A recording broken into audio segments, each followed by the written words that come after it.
Hello guys, welcome to the channel Ayur Prerna. और आज हम पढ़ने वाले हैं चरक सूत्र स्थान का 18th चैप्टर। देखो, चरक सूत्र स्थान का जो 17th चैप्टर था वो काफी ज्यादा बड़ा था।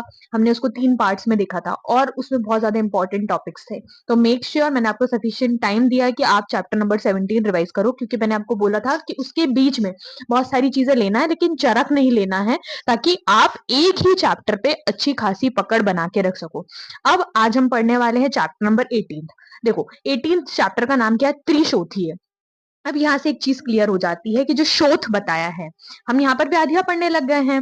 ठीक है, अब आज की हमारी जो व्याधि है वो है शोथ। शोथ किसी भी तरीके का उभार या सूजन से ले सकते हैं, लेकिन आचार्य ने क्या बोला है, उसके कितने टाइप्स है वर्ड से ही समझ में आ गया। आचार्य चरक ने उसके 3 टाइप्स बोले हैं। त्रिशोथी है। Chapter clear? ठीक है। अब दूसरी चीज, श्लोक अपनी बुक हमेशा अपने साथ में लेके बैठेंगे। अपनी संहिता जो भी पढ़ रहे हैं आप हमेशा उसको साथ में लेके पढ़ेंगे। हम आज विद्योतनी टीका से पढ़ रहे हैं, हमेशा विद्योतनी टीका से पढ़ते हैं। देखो, विद्योतनी टीका के बहुत ज्यादा विमर्श में उसके बहुत ज्यादा पॉइंट्स दिए हैं और सारे कम्पिटेटिव एग्जाम्स में यही सजेस्ट किया जाता है। मेरे पास भी अपनी संहिता है और चैप्टर नंबर 17 के 3rd पार्ट में मैंने आपको वो दिखाई भी थी। ठीक है, अब आज हम इस वीडियो को इस तरीके से करने वाले हैं ताकि आपका चैप्टर नंबर 18 पे ऐसी ग्रिप हो जाए, कोई पॉइंट्स आपका यहाँ से छूटे नहीं। ठीक है, अब पहला पॉइंट क्या बोलता है? बोलता है निज और आगंतुक शोथ। मतलब या तो वो आपके दोषों के कारण हो सकता है, दैट इज वात पित्त कफ के कारण, वो हो जाएगा निज, जो बॉडी के अंदर से आ रहा है। और आगंतुक यानी एक्सटर्नल कोई चीज आपको हार्म करे। अब श्लोका नंबर 4 में क्या बताया? एक्सटर्नल बहुत सारी चीजें बता दी। जो भी चीज वात पित्त कफ को छोड़ के है, चाहे आपको किसी ने मारा है, छेदन है, बेधन है, लेखन है, उत्पेष्टन है, प्रहार है, वध है, बंधन है, जो भी चीज होगी वो क्या होगी? आगंतुज होगी। तो इसमें तो डिफरेंशिएट करना आ गया कि क्या है निज है, क्या आगंतुज है। ठीक है, फिर उसके बाद श्लोका नंबर 5 में संप्राप्ति दी गई है। अब देखो, कोई चीज आगंतुज है तो क्या होगा उसमें? शोथ का कारण पहले उसके लक्षणों से पता चल जाएगा। इन द सेंस कि उसके बाद पहले वेदना होती है और फिर वातादि दोष दूषित होते हैं। तुरंत किसी ने मुझे मारा और ज्यादा तेज मारा, ज्यादा तेज प्रहार किया, तो मुझे किसी तरीके की चोट लगी, तो वात आदि दोष तो दूषित होंगे, लेकिन वो आगे जाके पैथोलॉजी में होंगे। अभी क्या होगा? अभी जो शोथ के लक्षण है वो तुरंत हमें प्रकट हो जाएंगे। जो हमारे रेडनेस आ जाएगी, मुझे वहां दर्द होने लग जाएगा, वहां सूजन आ जाएगी। ये सारे जो लक्षण है इन्फ्लामेशन के, हम बचपन से पढ़ते आ रहे हैं, वो सारे लक्षण हमें यहाँ पे देखने को मिलेंगे। जो लक्षण है वो कैसे होंगे? एकांतिक विपरीत होंगे। मतलब अगर मुझे एक जगह पर चोट लगी है तो मेरे सारे शरीर में तो दोषिक डोमिनेंस चेंज नहीं हो जाएगी। अब देखो, किस आचार्य ने कितने माने हैं, इसके लिए आपको पेज नंबर 323 का जो विमर्श है वहां पर देखना है। वहां पर आचार्य माधव का पॉइंट मिलता है कि माधव आचार्य ऊर्ध्व, मध्य और अधो। और आचार्य वाग्भट जो बोलते हैं वो बोलते हैं प्रथु, उन्नत और ग्रथित। क्या बोलते हैं? प्रथु, उन्नत और ग्रथित। श्लोका नंबर 6 पे देखेंगे। श्लोका नंबर 6 में उन्होंने बताया कि निज मतलब वातादि दोष। वातादि दोष से कैसे कैसे और कौन कौन से कारण हैं जिससे आपको दोष हो सकते हैं।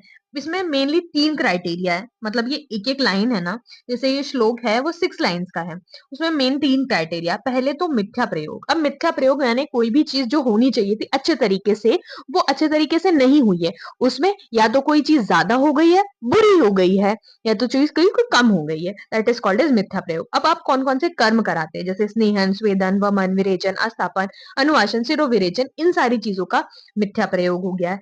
अब रोग के उपद्रव के बीच में हमें देखने को मिलता है कि ये वाला रोग था, इसके उपद्रव स्वरूप में हमें जैसे छर्दी, अल्सर, विसूचिका, श्वास का आदि जो रोग है वो क्या है? मेन चीज है कि वो रोगों के उपद्रव के स्वरूप में है। और वेगाधारण से क्या? वेगाधारण से हमें देखने को मिलता है निज शोथ। और दोष व्याधि विपरीत आहार विहार करने से हमें शोथ देखने को मिलता है। ये 4 कैटेगरीज आप पेंसिल से लिख लीजिए, वहां पर यहाँ पर लिखी नहीं है। इसको क्लासिफाई कर देंगे ना अगर हम एक एक लाइन में, तो ये इजीली समझ में आएगा कि हाँ ये ऐसा है।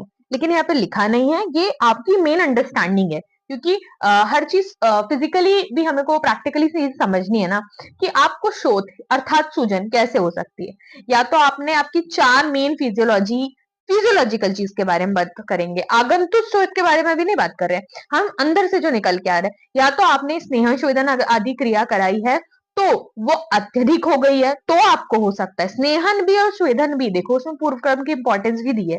फिर रोगों के उपद्रव स्वरूप, आपको कोई एक पर्टिकुलर रोग हुआ है, उसके उपद्रव के स्वरूप में, अर्थात रोगों के लक्षण शांत न होने पर जो एक्स्ट्रा लक्षण दिखने लगते हैं, उससे भी हमें शोथ देखने को मिलता है। और वेगा धारण से, अगर आप वेग धारण करते हैं, अब कौन कौन से वेग धारण करते हैं, छर्दी, चवथु, उद्गार, शुक्र, वात, मूत्र, पुरीष, वेगा धारण करने से आपको शोथ देखने को मिलता है। अब एक इसमें हाईलाइट करेंगे कि अम्ल और लवण, अम्ल अधिक खाने से या लवण अधिक खाने से, लवण अति भक्षणार्थ, जैसे कि मैंने आपको इससे पहले बताया था कि water follows the path of salt, ठीक है, जहां नमक है वहां पानी जाएगा।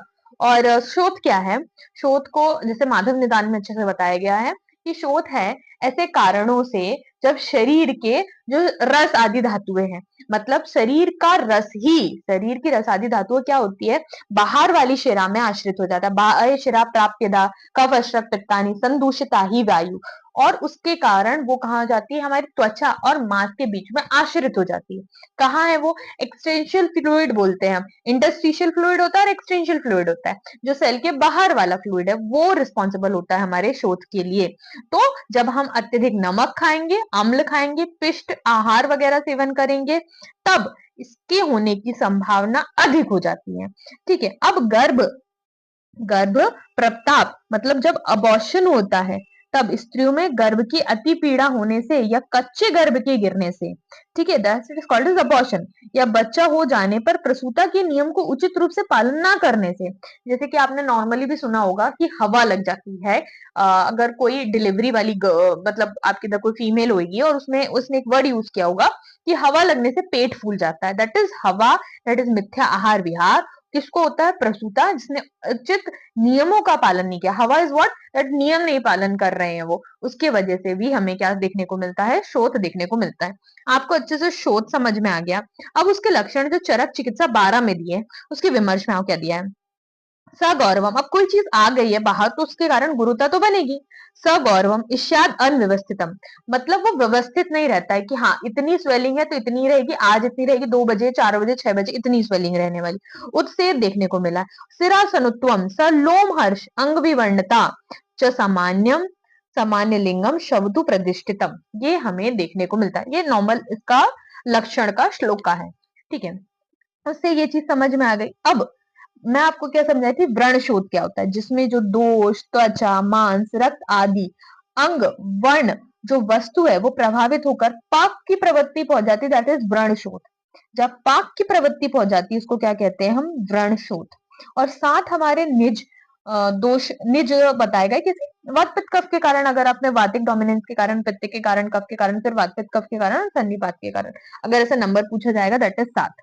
चीजें क्लियर हो रही है, व्हाट इज शोथ, शोथ के मेन कितने भेद है, निज शोथ किसके कारण होगा, आगंतुज किसके कारण होगा, वात पित्त कफ को छोड़ के जो सारे दैट इज आगंतुज। वात पित्त कफ को भी अगर मैं 4 कैटेगरी में कर दूंगी, वात पित्त कफ मेरे कब दूषित होते हैं, मेरे अगर मैंने कोई कर्म कराया उसका मिथ्या प्रयोग करने से, किसी व्याधि के कारण, ठीक है, और उपद्रव हो जाते हैं वेग अवधोरण से, और दोष वर्धक आहार विहार सेवन करने से, जैसे लवण अत्यधिक सेवन कर लिया, या जो मिथ्या आहार विहार मैंने गर्भ के कारण में सेवन किया। अभी तक इतना हम पढ़ चुके हैं। ठीक है, फिर उसके बाद आओ श्लोका नंबर जो 7 है उसके 3 पार्ट्स हैं। अब वो क्या बोल रहा है, श्लोका यहाँ पर बोल रहा है कि वात के निदान संप्राप्ति लक्षण, पित्त के निदान संप्राप्ति लक्षण, और कफ के निदान संप्राप्ति लक्षण। वात के निदान संप्राप्ति लक्षण में क्या है, देखो, ठीक है। अब वात में क्या, पहली चीज हमें निदान समझना है कि निदान क्या होंगे, जो वातिक चीजें होंगी, जैसे कि जो चीजें रुक्ष है, शीत है, लघु है, विशद है, हर जगह ये चीज है ना कॉमन रहने वाली है, वात की, पित्त की, कफ की।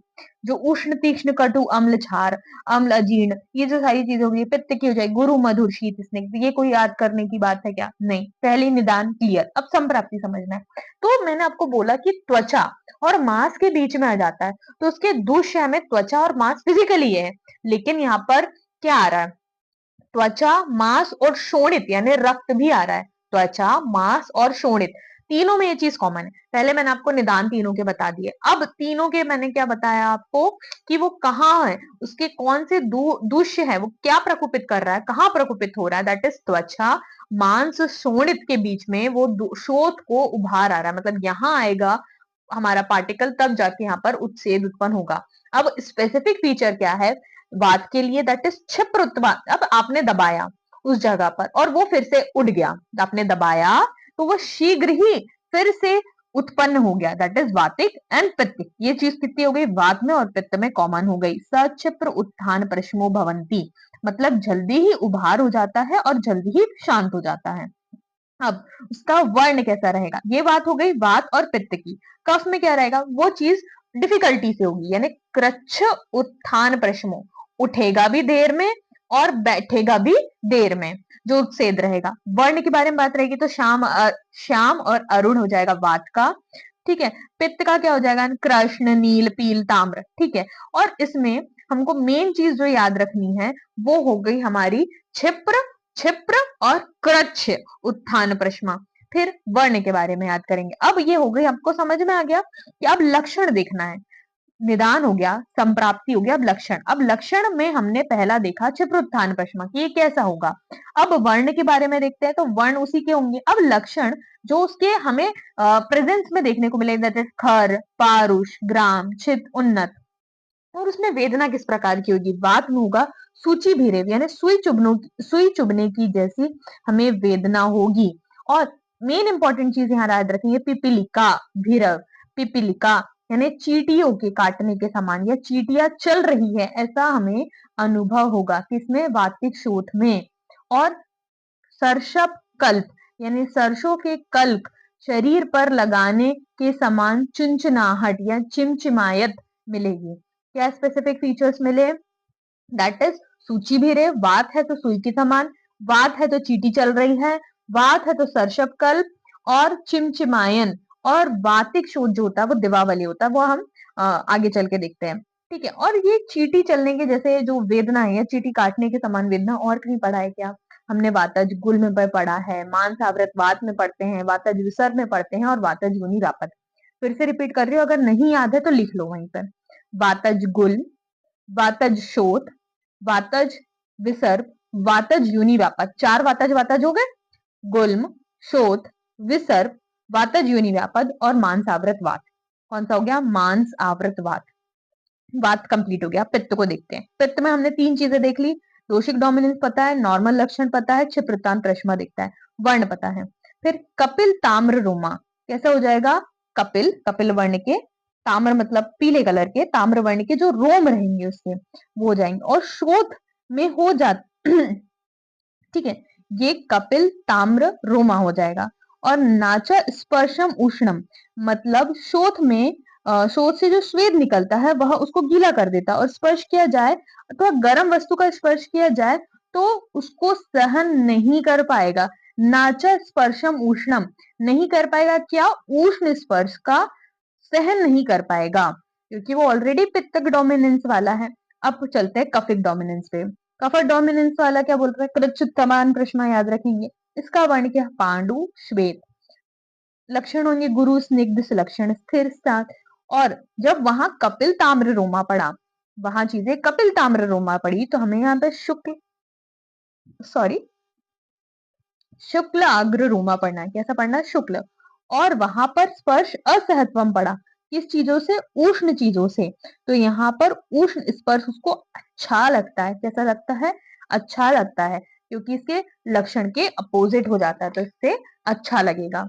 उसके बाद यहाँ पर उत्सेद मतलब उभार, उभार के ही बेसिस पे, उभार के ही बेसिस पर हम यहाँ पर सारे जो उत्सेद है उसको एक टाइप का मानते हैं, श्लोका नंबर 8 जो हमें बोल रहा है, ठीक है। अब यहाँ पर एक विध होता है, द्विविध होता है, या त्रिविध होता है, ये मैंने आपको बता दिया था, किसी तरीके से हमारे साथ हो जाएंगे। और यहाँ पर जब विमर्श देखते हैं तो चतुर्विद, सप्तविद, अष्टविद ऐसा हमको शोध देखने को मिलेगा। वही है कि कागज कुछ का भेद कर दो। अब वार्तिक शोध का लक्षण जो मैंने आपको बताया था वो सुनेंगे, ठीक है। शून्यते यस्य गात्राणी, अब उस स्थान पर क्या हो जाएगा, वात है तो शून्यता का लक्षण होगा, वो जो शोथ रहेगा उसमें शून्यता रहेगी।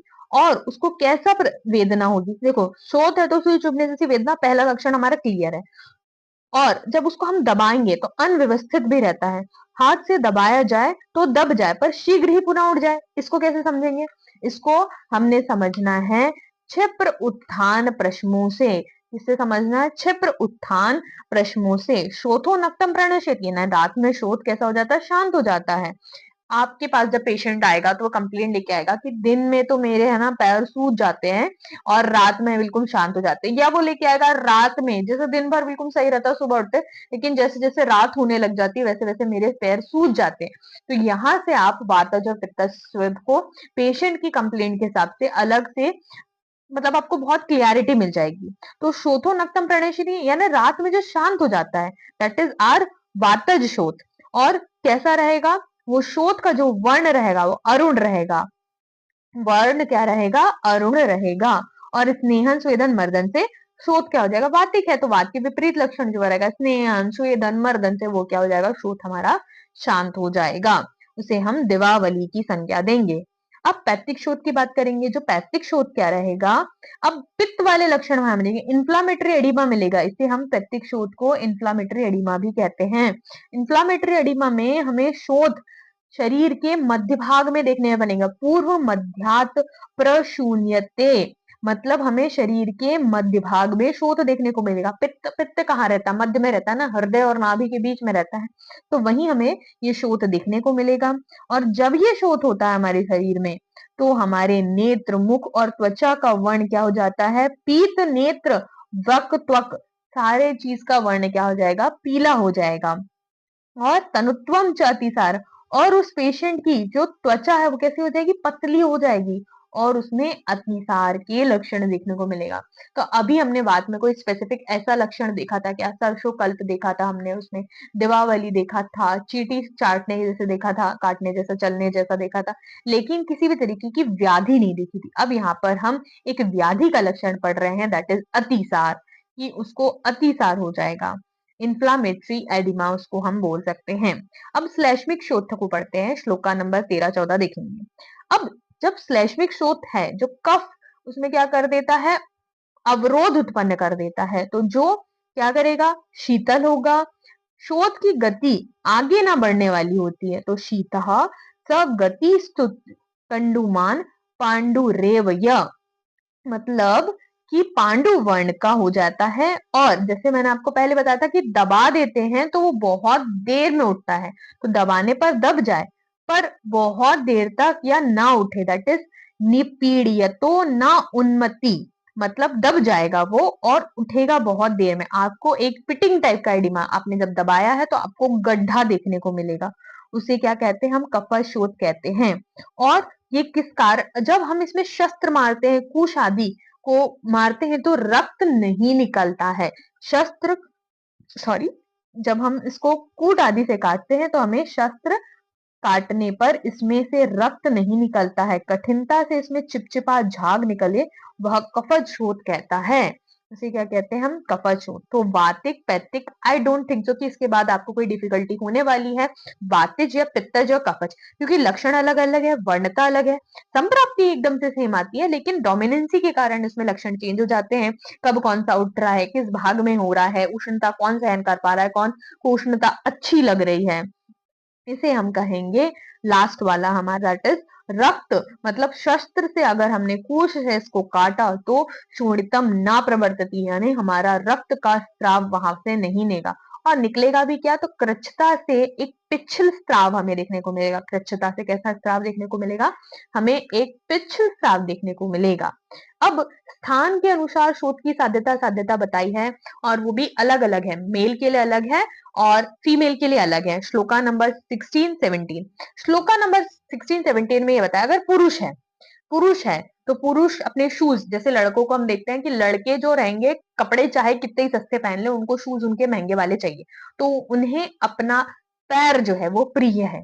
तो वैसे ही पैर से जो उत्पन्न होगा शोथ और सारे शरीर में फैलेगा, दैट इज कृच्छ साध्य, दैट इज व्हाट? कृच्छ साध। और स्त्री को अपना मुख प्रिय होता है, इसमें कोई डिफिकल्टी नहीं। स्त्री को अपना मुख प्रिय होता है, पुरुष को अपने पैर प्रिय होते हैं, तो स्त्री के लिए मुख से प्रारंभ होने वाला शोथ संपूर्ण शरीर में अगर फैलता है दैट इज प्रच्छसाध्य।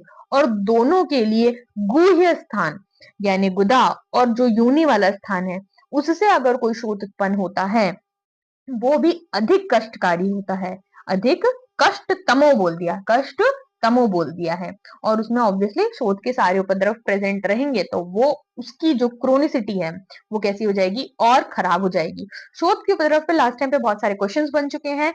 श्लोका नंबर 18 है छर्दी श्वासो अरुचि तृष्णा जोरो अतिसारे विचा सप्तको। देखो वर्ड बोल दिया उन्होंने, किसने बोल दिया, सात बोल दिया। सप्तको स दौर्बल्यम शोफ उपद्रव संग्रह, मतलब इस तरीके से क्या हो जाएगा, ये सात बता दिए। अब जब हम गोविंद पारिक पढ़ रहे थे तो हमने बोला था कि शोथ के जो उपद्रव की संख्या है उसमें आचार्य चरक और आचार्य सुश्रुत में हक का डिफरेंस है। किसका है, ह क, ह से हिक्का, क से कास। तो आचार्य सुश्रुत जिसकी संख्या 9 मानते हैं, 7 आचार्य चरक अनुसार ही है, ह क यानी हिक्का और कास एक्स्ट्रा मानते हैं। वही हमारे विमर्श में इसमें देखने को हमें मिलता है। तो छर्दी श्वासो अरुचि तृष्णा ज्वर अतिसार एवं सबको अयम सा दौर्बल्यम शोभ उपद्रव संग्रह। लास्ट टाइम पे, पुराने टाइम पे इस पे बहुत क्वेश्चंस बने हुए। ये बोला जाता है कि शोध का किसी का लक्षण याद रखना, तो मतलब उपद्रव का किसी का श्लोक याद रखना, तो शोध का तो करना ही करना है। अब नेक्स्ट सेक्शन में हम इसके सेकंड सेक्शन में पहुंचते हैं। यहाँ पर हम एक देशीय शोध मतलब लोकल, जहां पर एक अंग पे, एक अंग के पे उभार है उसको देखने वाले हैं। दैट इज एक देशीय शोध। उसकी संख्या आचार्य ने 19 बताई। अब देखो मेन है ना, इसमें चार हम अलग कर देंगे दैट इज कफ डोमिनेंस वाले, उपजीविका, गलशुंडिका, गलगंड और गलग्रह। देखो इसमें है ना क्या क्या याद रखना है, पहले 19 में से 4 हटा दो, 19 में से 4 हटा दो, उपजीविका, गलशुंडिका, गलगंड, गलग्रह। अभी जो हम कंटिन्यूसली 4 पढ़ने वाले श्लोका नंबर 19, 20, 21, 22 से, ठीक है। अब ये चीज किया, यश श्लेष्मा प्रकुपिता, तो श्लेष्मा हो गई हमारी। अब किस अंग को प्रकुपित कर रहा है, एक देशी है ना, तो उपजीविका हो कहाँ रही है, उपजीविका जिह्वा मूल में हो रही है, जिह्वा मूल में हो रही है। वर्ड याद रखेंगे, उपजीविका जिह्वा मूल, ऊपर नहीं हो रही है, मूल में हो रही है, बस। दैट इज आशु मतलब तेज फैल रहा है। इतना ही, जितना काम की चीज है उतनी याद रखनी है। नेक्स्ट आओ श्लोका नंबर 20 पे। यश श्लेष्मा, श्लेष्मा हमने बोल दिया था, गलशुंडिका में श्लेष्मा रहेगा। प्रकुपिता कहाँ हो रही, कंकाल मतलब तालु मूल, कंकाल वर्ड याद रखना है, का ले, दैट इज तालु मूल, ठीक है। तो एक जब जिह्वा के मूल में हो रही है, एक तालु के मूल में हो रही। तालु के मूल आप बोलने के लिए याद रख सकते, लेकिन क ले मैं इसी तरीके से बोलती हूँ, इसलिए मैं आपको वही बोल रही हूँ कि क ले ठीक है। गल शुंडिका के लिए हम याद रखें। अब गलगंड, गलगंड जैसे गोइटर सबको पता है, तो दैट इज गलगंड व्याधि है। ये कहाँ होती है, हमें बाहर से दिखने लग जाती है ना, गोइटर सबको दिखता है कि हाँ आयोडीन डिफिशियंसी के कारण हो गया, जो थायराइड होने के कारण, जो गलगंड गल के बाहर है ना, दिख रहा है हमको, तो दैट इज बाहर। और वो कैसे हो रही है, शनै शनै, मतलब धीरे धीरे बढ़ रहा है। एकदम से आपने देखा कल रात को इसको गोइटर नहीं था आज हो गया, नहीं ना। दैट इज गलग्रह रोग से डिफरेंट करता है इसको। गलगंड, गलगंड हमें गोइटर, गोइटर बाहर हो रहा है, धीरे धीरे होता है। गलग्रह अंतर गले हो रहा है, कहाँ हो रहा है, गले के अंदर हो रहा है। चार चीज क्लियर, उपजीविका जिह्वा मूल पे, कंकाल पे गलशुंडिका, ठीक है। गलगंड गले के बाहर होता है, गलग्रह गले के अंदर होता है। अब हम पढ़ने वाले विसर्ग, पीड़िका, तिलकालक, पीलू, व्यंग, नीलिका। अब तीन चीज, यहाँ चार चीज हम एक साथ पढ़ेंगे और उसमें क्या क्या इंपॉर्टेंट है वही, ठीक है। अब श्लोका नंबर 22 सॉरी 23 हमें क्या बोल रहा है, विसर्प बता रहा है। विसर्प यानी त्वचा, पहले तो फैलता है, क्या फैलता है, त्वचा में फैल रहा है। विसर्प पित्तिक डोमिनेंस है, कहाँ फैल रहा है, त्वचा। स रक्तम त्वची सर्पति यानी त्वचा में फैलने वाला होता है, और रक्त के साथ पित्त है, रक्त के साथ प्रकुपित हो रहा है और फैल रहा है, और वो रक्त वर्ण का शोथ उत्पन्न करेगा, दैट इज विसर्प। अब पीड़िका पे आओ, पीड़िका में क्या हो रहा है, पेप्टिक डोमिनेंस है, ये भी फैल रहा है, लेकिन रक्त में स्थिरता, स्थिर होता है। और इसमें क्या बोला, त्वची रक्ते अवतिष्ठित है, मतलब ये क्या करता है, त्वचा और रक्त में स्थिर होता है। कहाँ होता है, त्वचा और रक्त में स्थिर होता है। और क्या करता है, सर आगा, मतलब रेडनेस तो आएगी, पैथिक है तो रेडनेस के बिना चीजें नहीं चल सकती। त्वची रक्ते अवतिष्ठे, वर्ड याद रखना, सर रक्तम त्वची सर्पते, तो सर्पित जब हो रहा है दैट इज विसर्प, और तो अवतिष्ठते हो रहा है कोई चीज, पीढ़ी का मतलब एक जगह हमको एक ऑब्स्टिकल सा उठा हुआ सा देखने को मिलता है, दैट इज पीढ़ी का। अब जो तिल तिल तिलक, पिपलू, व्यंग और नीलिका है, ये सारे में भी पित्तिक डोमिनेंस है, लेकिन ये क्या कर रहे हैं, ये जहां पर ये जाते हैं वहां सुखा जाते हैं, क्या कर देते हैं, त्वचा में प्रकुपित होते हैं और पित्त और रक्त में जाकर ये सूख जाता है, मतलब हमें ड्राइनेस देखने को मिलेगी। फिर स्पेसिफिकली हम आगे जाके देखेंगे व्यंग कहाँ होता है। व्यंग इज वाव, व्यंग इज वाव, देखो मेरी ट्रिक बताती हूँ मैं आपको। व्यंग क्या है, वाव है, और वाव है ना हमारा फेस होता है, वाव क्या होता है, हमारा फेस होता है। तो व्यंग जो होता है हमारे फेस पे होता है, और जो नीलिका होती है सेम लक्षण है, लेकिन वो हमारे संपूर्ण शरीर में होती है। तो व्यंग हमारे फेस पे होता है, नीलिका हमारे संपूर्ण शरीर में होती है। ये चीज क्लियर हो गया, आप तो नहीं भूलोगे, वाव क्या है, हमारा फेस है, दैट इज व्यंग। फिर उसके बाद नेक्स्ट पढ़ेंगे शंखक। शंखक और रोहिणी दोनों में क्या कॉमन चीज है, अभी बताओ मुझे। 3-3 दिन का ड्यूरेशन, आचार्य चरक आचार्य सुश्रुत दोनों ही मानते हैं। और जो शंखक है, शंखक हमारा सांस में भी आया था, हमने जब दोषिक शिरो रोगों की संख्या पढ़ी थी, दैट इज आर सांस की ट्रिक। सांस की ट्रिक मुझे आप बताओगे कि कौन से किसके रोग हैं। अब यहाँ पर भी पित्तिक डोमिनेंस में मिल रही है, यहाँ पर दारुण बोल दिया है, दारुण यानी डिफिकल्ट टू ट्रीट, दारुण व्याधि हमारी शंखक बोल दी। क्यों? क्योंकि त्रिरात्रम जीवितम हंति शंको नाम, मतलब 3 दिन में ही उसका मारा काल हो जाता है, वह मर जाता है शंखक से पीड़ित वाला पेशेंट। फिर कर्णमूल शोथ, कर्णमूली शोथ, कर्ण के मूल में अगर शोथ है वो भी पित्तिक डोमिनेंस में है, इसके कारण होता है ज्वरे अंते, मतलब जब ज्वर के अंत में शोथ उत्पन्न होता है, दैट इज असाध्य, और यह भी मारक होता है, ज्वर अंते। ठीक है, वर्ड याद रखेंगे ज्वर, सॉरी, वर्ड याद रखेंगे ज्वर अंते। ठीक है, अब यहाँ से हमारा वातिक डोमिनेंस वाली चीजें चालू हो जाएगी, दैट इज प्लीहा वृद्धि। अब ये बता दो तुम, जब हमने रस रक्त मांस में इसमें कौन सा वाला होता है जिसमें प्लीहा वृद्धि किसी के क्षय में मिलता है। रेफरेंस बता रही हूँ, आचार्य सुश्रुत अनुसार 15th चैप्टर जो है उसका है, बहुत इंपॉर्टेंट क्वेश्चन है, गोविंद पारिक में भी रिवाइज करवा चुकी हूँ। बताओ प्लीहा वृद्धि कहाँ पर हमें मिलता है। टेक अ पॉज, सोचो, अगर आगे मैं बता भी दूं तो वीडियो को यहीं रोक दो, उसके बाद इसका जवाब दे दो, अपने आप को ही दो ना, रिवाइज करना है हमें चीजें। दैट इज मेद 6 में हमें प्लीहा वृद्धि लक्षण मिलता है। ठीक है, गुल्म क्या है, गुल्म गुल्म एक सबसे बड़ा आयुर्वेद का जो कह सकते हैं रहस्य है, जिसका कोई एक स्पेसिफिक साइन नहीं मिलता है। जो हमारा लंप है दैट इज गुल्म, उसमें शोफ होता है, शूल होता है। ठीक है, 5 प्रकार गुल्म, हम गुल्म के स्पेसिफिक चैप्टर में चिकित्सा स्थान में गुल्म को बहुत अच्छे तरीके से पढ़ेंगे। ठीक है, अब वृद्धि रोग, आचार्य चरक ने कितने प्रकार के वृद्धि रोग बताए हैं, यहाँ पर आप मुझे बताएंगे, दैट इज 3 प्रकार के वृद्धि रोग बताए हैं। ठीक है, वृद्धि यहाँ से समझना हमें हर्निया हो रहा है, कहाँ हो रहा है हर्निया, इनग्वाइनल हर्निया के बारे में यहाँ बात करी गई, क्योंकि यहाँ पे इन्होंने बोल दिया वंशनाद वृषणो, वंशनाद वंशण प्रदेश में जो वृषण में जो होता है दैट इज आर वृद्धि रोग, वृद्धि रोग वातज है, दैट इज आर हर्निया। ठीक है, और उदर रोग, उदर रोग में भी वातक डोमिनेंस बोली। अब उदर रोग जो हो रहा है वो कहाँ हो रहा है, त्वचा मांस अंतराश्रिता, त्वचा और मांस के बीच में है। जब हमने शोध की स्टार्टिंग चीज पढ़ी थी तो हमने क्या बोला था, त्वचा मांस और शोणित भी बोल दिया था। तो त्वचा मांस अकेला बोला दैट इज आर उदर रोग, और त्वचा मांस और शोणित बोल दिया दैट इज आर शोथ। आनह में क्या हो रहा है, आनह में हमारा पेट फूल जा रहा है। क्यों फूल रहा है, ना नीचे जा रही है हमारी गैस, ना हमारी गैस ऊपर जा रही है, कहाँ आश्रित है, कुक्षी में हमारी आश्रित है, कुक्षी में हमारी आश्रित है, ना अधो, ना नीचे जा रही है, ना ऊर्ध्वम, दैट इज आर अनहा। तो आटोप क्या है, आटोप में वर्ड स्पेसिफिक मिलता है दैट इज गुड़गुड़ाहट, जहां गुड़गुड़ाहट है दैट इज आर आटोप, और जहां हमारी गैस सिर्फ रुकी हुई है दैट इज आर आनहा। ठीक है, वृद्धि रोग हमारे, मैंने बोला था आपको 3 प्रकार के होते हैं, कौन कौन से, मूत्र वृद्धि, मेद वृद्धि और व्रग्न, मतलब इनग्वाइनल रीजन में जो हमारी वृद्धि बताई है वो। ठीक है, उत्सेच प्रकार से हमारे सारे शोध होते हैं। यहाँ 19th जो हमारा है दैट इज आर रोहिणी, इसको बोला त्रिरात्रम परम तस्य जंतो भवती जीवितम, मतलब शीघ्र ही मृत्यु देने वाला यह रोग का नाम है रोहिणी। और जो व्यक्ति के जीने की परम अवधि कितनी बताई है, 3 दिन, त्रिरात्रम परम तस्य जंतो भवती जीवितम, और अगर इसे कुशल वैद्य या चिकित्सक मिल भी जाता है तो कराई जाए, उस कुशल वैद्य से अगर चिकित्सा कराई जाए तो भी यह शीघ्र अच्छा भी हो जाएगा, शीघ्र अच्छा भी हो जाएगा। कहाँ होगा? तो जिह्वा मूल में। अब आप मुझे बताओ, जिह्वा मूल में हमने कौन सी व्याधि का स्टार्टिंग वाली पढ़ी थी? दैट इज आर उपजीविका, वो भी जिह्वा मूल में हो रही है। और लास्ट जो हम पढ़ा दैट इज रोहिणी, वो भी हमारी उपजीविका में हो रहा है।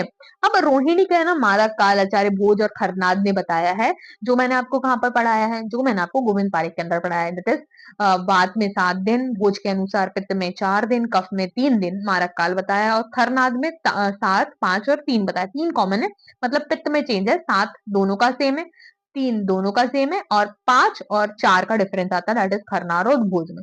गोविंद पारिक इसलिए बोलते हो हमेशा रिवाइज करते सको। 25 पेजेस हो चुके हैं, 2 हमारी रिवीजन साइकिल हो चुकी है, उसको अच्छे से कर लेना। ठीक है, साथ में पढ़ते चलोगे सारी चीजें हो जाएगी, और काफी ज्यादा टाइम मिल गया आपको आपकी चरक पढ़ने का, है ना? अभी 17th चैप्टर इसलिए इतना इंपॉर्टेंट था। अब यहाँ पर आ जाओ श्लोका नंबर 39 पे। श्लोका नंबर 39 क्या बोल रहा है? अन्य ऐसी व्याधियां हैं जिन्हें याप्य कहा गया। याप्य क्या होता है पहले तो मुझे ये बताओ। साध्यता कोई भी चीज की होती है, या तो चीज साध्य होगी या तो असाध्य होगी। साध्य में कैसे? जल्दी साध्य हो जाएगी या थोड़ा टाइम लग के साध्य होगी। और असाध्य क्या होगी? या तो जल्दी साध्य हो जाएगी या तो थोड़ा टाइम लगेगा। अब जो जल्दी साध्य हो रही है दैट इज आर पथ्य, पत्य का हम उसका अच्छे से पालन कर रहे हैं, तो हमारी जो लॉन्गिविटी ऑफ लाइफ है वो अच्छे से चलती रहेगी।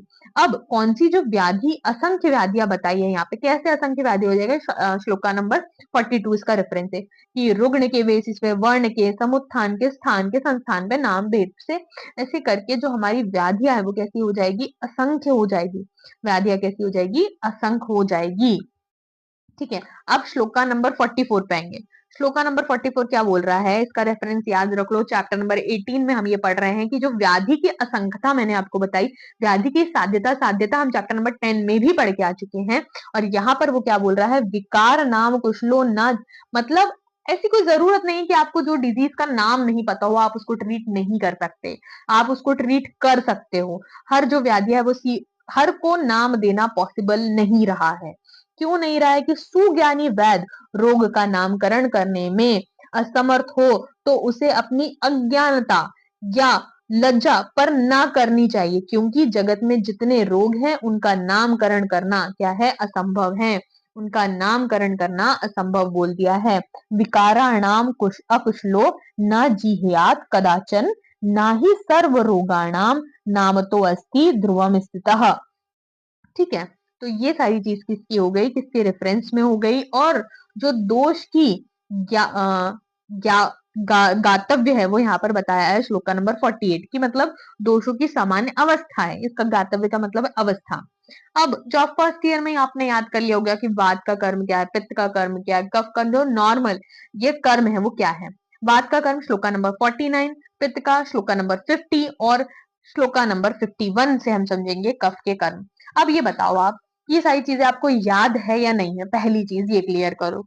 अगर याद है वेल एंड गुड, आपकी यहाँ पर जो मेहनत है वो यहाँ पर सफल हो जाएगी। अब बात के हम लक्षण देखते हैं। मैं बोल रही हूँ ये श्लोक है ना, याद कर लो, मतलब रट लो इसको।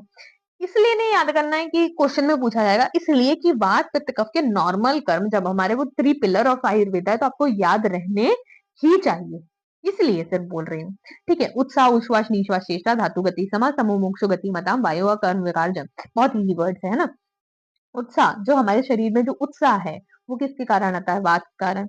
श्वास और उच्छ्वास, जो हमारा रेस्पिरेशन है, मतलब श्वास जो हम अंदर लेते हैं जो हम बाहर छोड़ते हैं, वो भी किसके कारण होता है? वात के कारण होता है। जो हम चेष्टा करते हैं, चेष्टा किस प्रकार की होती है? या तो शारीरिक होती है या तो मानसिक होती है। वात जिसका ज्यादा चंचल रहता है उसका दिमाग कहीं भी चला जाता है। तो धातुओं की गति होती है, हमारे रस आदि धातुएं हैं वो किस तरीके से काम करती हैं, क्या उनकी कुपित कुपित अवस्था होती है, वो किस पे डिपेंड है? वात पे डिपेंड है। इतना सारा जब काम बात करती है, इसलिए वातिक रोध हमारे सबसे ज्यादा। नंबर बताओगे आप पहले। ठीक है, धातुओं को सम करने का काम समो मोक्षो गतिमताम, गतिशील रहता है जो हमारे वेगों के लिए रिस्पॉन्सिबल है। गतिमताम वायु कर्म विकारजम, ये सारे किसके? प्राकृत वायु के कर्म हैं। अब उसमें विमर्श में आपको अष्टांग हृदय सूत्र स्थान जो 11th चैप्टर है उसमें वात के कर्म बताए गए हैं। उत्साह, उश्वास, निश्वास, चेष्टा, वेगा, प्रवर्तने, ये सारी, मतलब देखो ऑलमोस्ट चीजें सेम है, श्लोक अलग अलग है, मतलब ऑलमोस्ट सारी चीजों का अनुग्रहण विकृति, ये बस एक वर्ड इंपॉर्टेंट है वो मार्क कर सकते हो। श्लोका नंबर 50 पे आओ। दर्शनम पक्ति रूष्मा च तृष्णा देह मार्दवम प्रभा प्रसादो मेधा च पित्तकर्मा विकार्जन। ये क्या बोल रहा है? दर्शन यानी देखने का जो काम होता है, दैट इज रिस्पॉन्सिबल फॉर पित्त। पक्ति यानी पचाना। ऊष्मा यानी शरीर का जो तापमान है, जो शरीर का बॉडी टेम्परेचर है, वो किस पे रिस्पॉन्सिबल है? हमारे पित्त पे। क्षुत हमारी भूख, हमारी प्यास, वो पित्त पे रिस्पॉन्सिबल है। किसी की भूख प्यास इम्बैलेंस हो रही है, क्या मेजर सोचोगे? सबसे पहले कहाँ सोचोगे? किसी की देखने की शक्ति, अगर पित्त डोमिनेंस हो रहा है चीज, उसका टेम्परेचर, पित्त गिर रहा है, पित्त बढ़ रहा है, ये सारी चीजें क्लियर होगी।